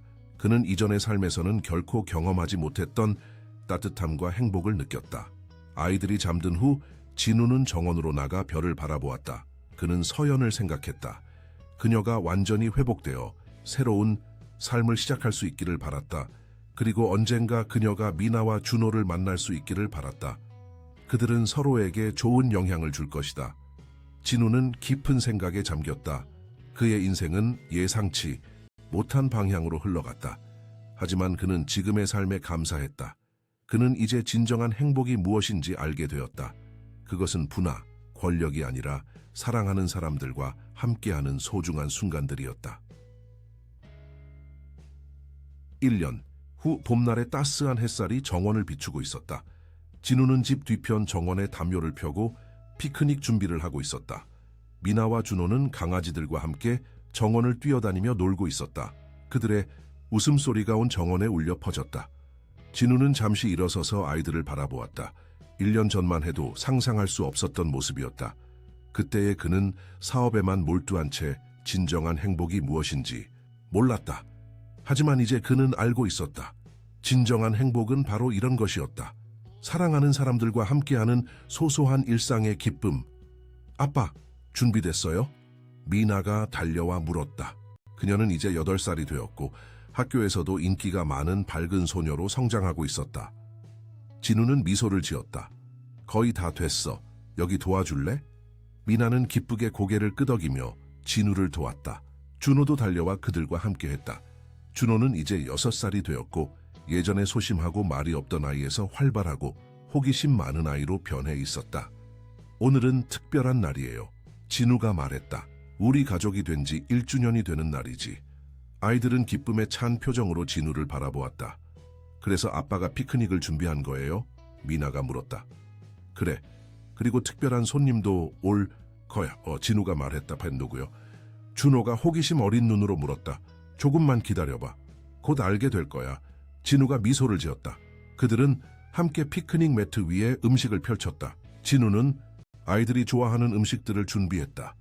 샌드위치, 과일, 그리고 특별히 라즈베리 피스타치오 아이스크림까지. 그 아이스크림은 이제 그들 가족에게 특별한 의미를 가지고 있었다. 한때는 비극의 상징이었지만 이제는 새로운 시작과 행복의 상징이 되었다. 초인종 소리가 들렸다. 진우는 자리에서 일어났다. 내가 다녀올게.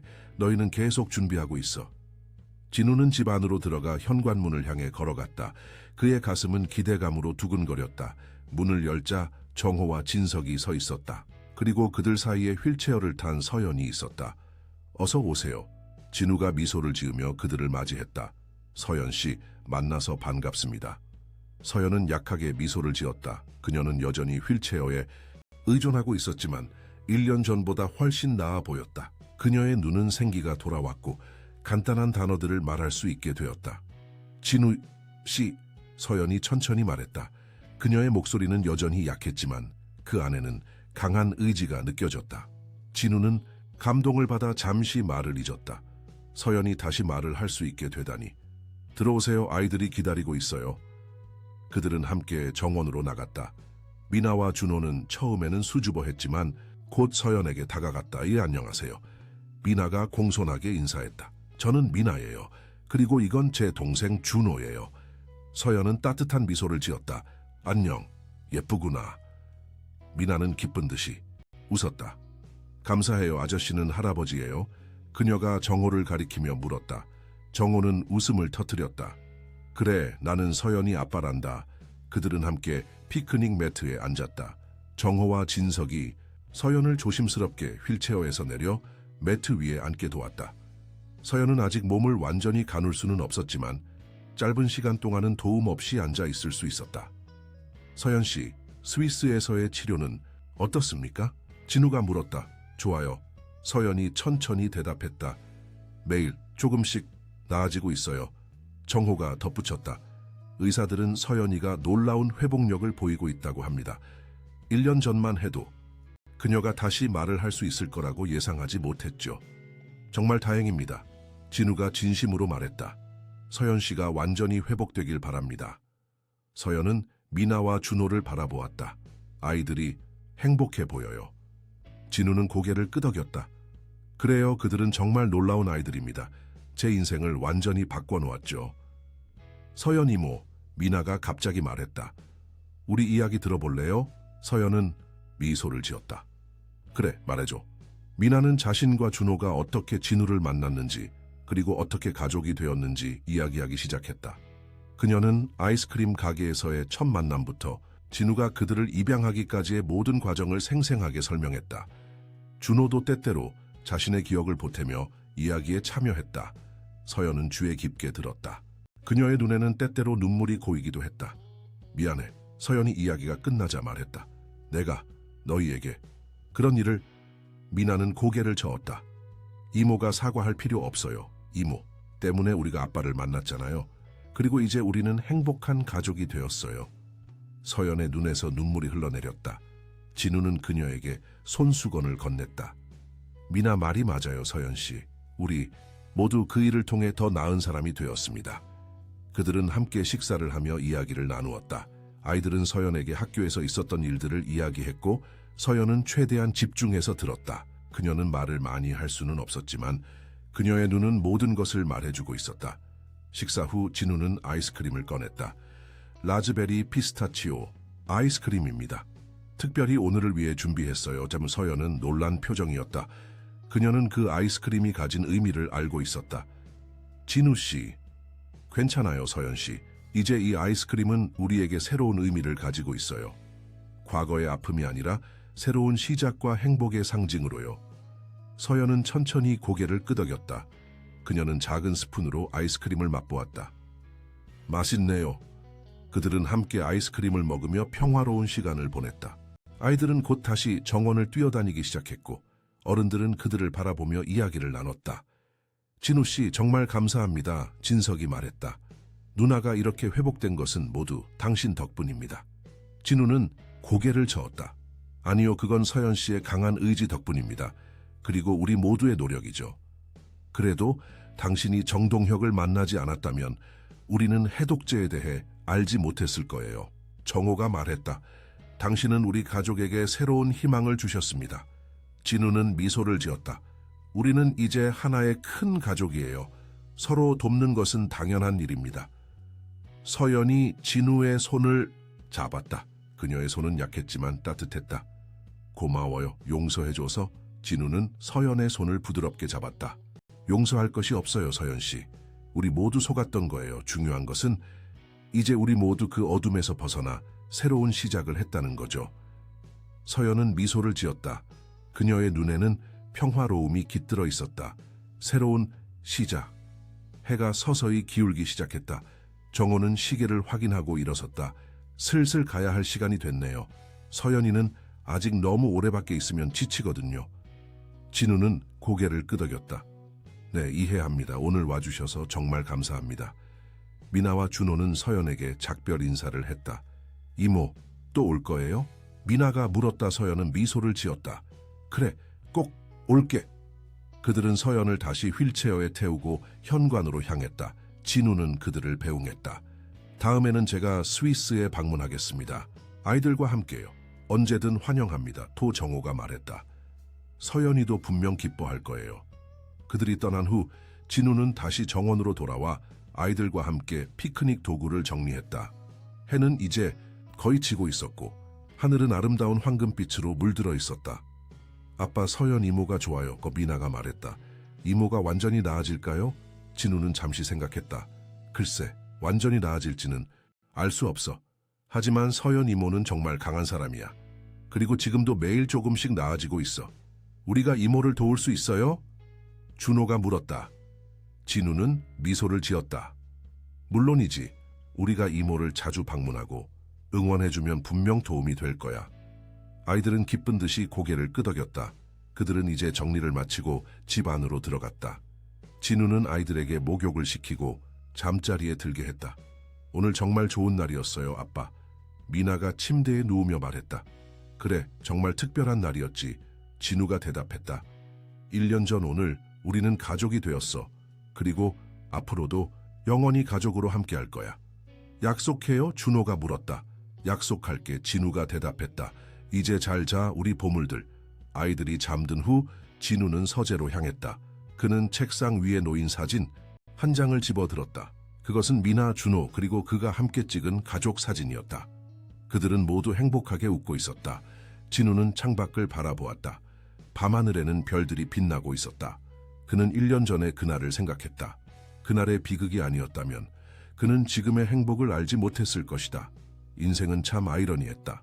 때로는 가장 어두운 순간이 가장 밝은 빛으로 이어지기도 했다. 진우는 자신의 회사를 생각했다. 김그룹과 박그룹의 합병은 성공적으로 이루어졌고 그들은 이제 한국 최대의 기업 그룹이 되었다. 하지만 진우에게 있어 가장 큰 성공은 비즈니스가 아니었다. 그것은 바로 그의 가족이었다. 그가 설립한 재단은 이제 수백 명의 어려운 환경의 아이들을 돕고 있었다. 그는 자신의 경험을 통해 배운 교훈을 사회에 환원하고 있었다. 특히 그는 거리에 아이들을 위한 프로그램에 많은 투자를 했다. 미나와 준호 같은 아이들이 더 이상 거리에서 살지 않도록 하기 위해서였다. 진우의 전화가 울렸다. 발신자는 스위스의 의사였다. 김 회장님, 좋은 소식이 있습니다. 박서연 씨의 최근 검사 결과가 매우 긍정적입니다. 그녀의 신경 회복 속도가 예상보다 빠릅니다. 진우는 기쁨을 감추지 못했다. 정말입니까? 그녀가 완전히 회복될 가능성이 있나요? 완전한 회복은 여전히 어렵겠지만 우리는 이제 그녀가 걸을 수 있게 될 가능성이 있다고 봅니다. 물론 시간이 오래 걸리겠지만 그녀의 의지와 지금까지의 회복 속도를 볼 때 긍정적으로 전망하고 있습니다. 통화를 마친 후 진우는 가슴이 벅차올랐다. 서연이 다시 걸을 수 있게 된다면 그녀는 새로운 삶을 시작할 수 있을 것이다. 그는 즉시 정호에게 이 소식을 전했다.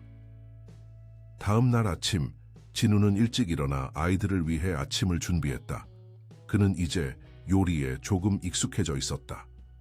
미나와 준호가 부엌으로 들어왔다. 아빠, 오늘 우리 어디 가요? 미나가 물었다. 진우는 미소를 지었다. 오늘은 특별한 장소에 가볼 거야. 우리가 처음 만났던 그 아이스크림 가게에. 아이들의 눈이 커졌다. 정말요? 거기서 아이스크림 먹을 수 있어요? 물론이지. 그리고 그 후에 우리는 함께 공원에 가서 놀 거야.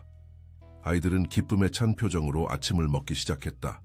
진우는 그들을 바라보며 미소를 지었다. 그는 이제 자신의 삶에 완전히 만족하고 있었다. 그는 더 이상 외롭지 않았고 그의 마음은 사랑으로 가득 차 있었다. 그들은 함께 아이스크림 가게로 향했다. 그곳은 1년 전과 똑같이 고급스럽고 세련된 모습이었다.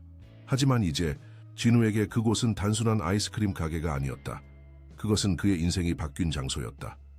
여기서 우리가 처음 만났어요, 아빠. 미나가 가게를 둘러보며 물었다.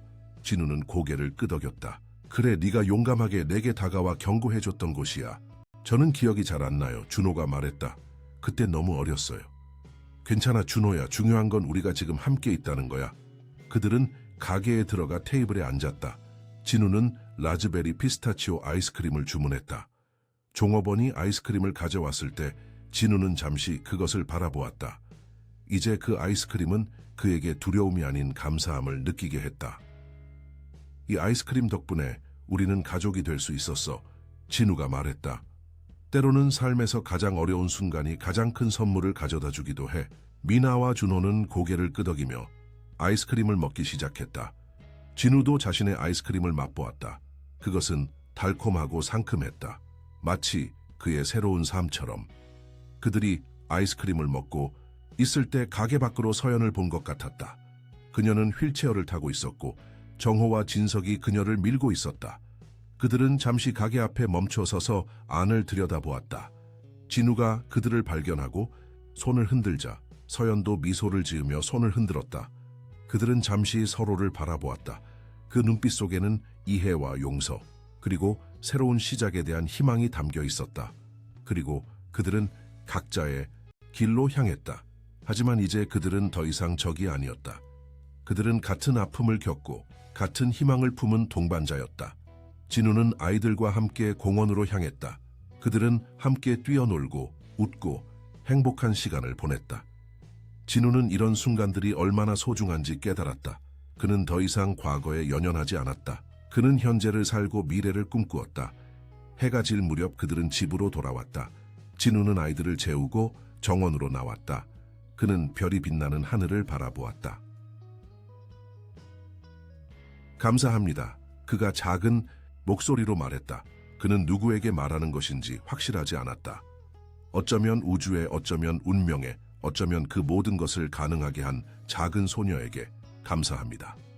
진우는 집 안으로 들어가 아이들의 방을 확인했다. 그들은 평화롭게 잠들어 있었다. 그는 그들의 이마에 부드럽게 키스를 하고 자신의 방으로 향했다. 그의 침대 옆 테이블에는 한 장의 사진이 놓여 있었다. 그것은 그와 미나, 준호가 함께 찍은 사진이었다. 그들은 모두 행복하게 웃고 있었다. 진우는 그 사진을 바라보며 미소를 지었다. 그는 이제 진정한 행복이 무엇인지 알고 있었다. 그것은 큰 부나 권력이 아니었다. 그것은 사랑하는 사람들과 함께하는 소중한 순간들이었다. 그리고 그는 이제 그런 순간들로 가득 찬 삶을 살고 있었다. 진우는 침대에 누워 눈을 감았다. 그의 마음은 평화로움으로 가득 찼다. 그는 더 이상 외롭지 않았다. 그는 이제 완전했다. 안녕히 주무세요, 아빠. 미나의 작은 목소리가 들렸다. 그녀는 살금살금 그의 방으로 들어와 있었다. 진우는 눈을 뜨고 미소를 지었다. 왜 안 자고 있니, 미나야? 아빠가 혼자 있는 것 같아서요. 미나가 말했다. 아빠는 이제 혼자가 아니에요. 우리가 있잖아요. 진우는 감동을 받아 미나를 안아주었다. 그래 미나야, 이제 아빠는 혼자가 아니야. 우리는 항상 함께야. 미나는 진우의 품에 안겨 곧 잠이 들었다. 진우는 그녀를 바라보며 미소를 지었다. 이것이 바로 진정한 행복이었다. 그리고 그는 이 행복을 영원히 지켜나갈 것이다. FIM 다 히스토리아 친애하는 청취자 여러분, 김진우와 미나, 준호의 감동적인 이야기가 여러분의 마음을 움직였기를 바랍니다. 인생의 가장 어두운 순간이 때로는 가장 밝은 빛으로 이어진다는 것을 보여주는 이 이야기처럼 저희는 매일 여러분에게 영감을 주는 특별한 이야기를 준비하고 있습니다. 왼쪽에 있는 재생 목록을 클릭하시면 이와 같은 감동적인 이야기들을 더 찾아보실 수 있습니다. 이 이야기가 마음에 드셨다면 채널 구독과 좋아요 버튼을 눌러주세요. 여러분의 응원이 저희에게 큰 힘이 됩니다. 댓글란에서 여러분의 생각을 나눠주시는 것도 잊지 마세요. 다음 이야기에서 다시 만나요.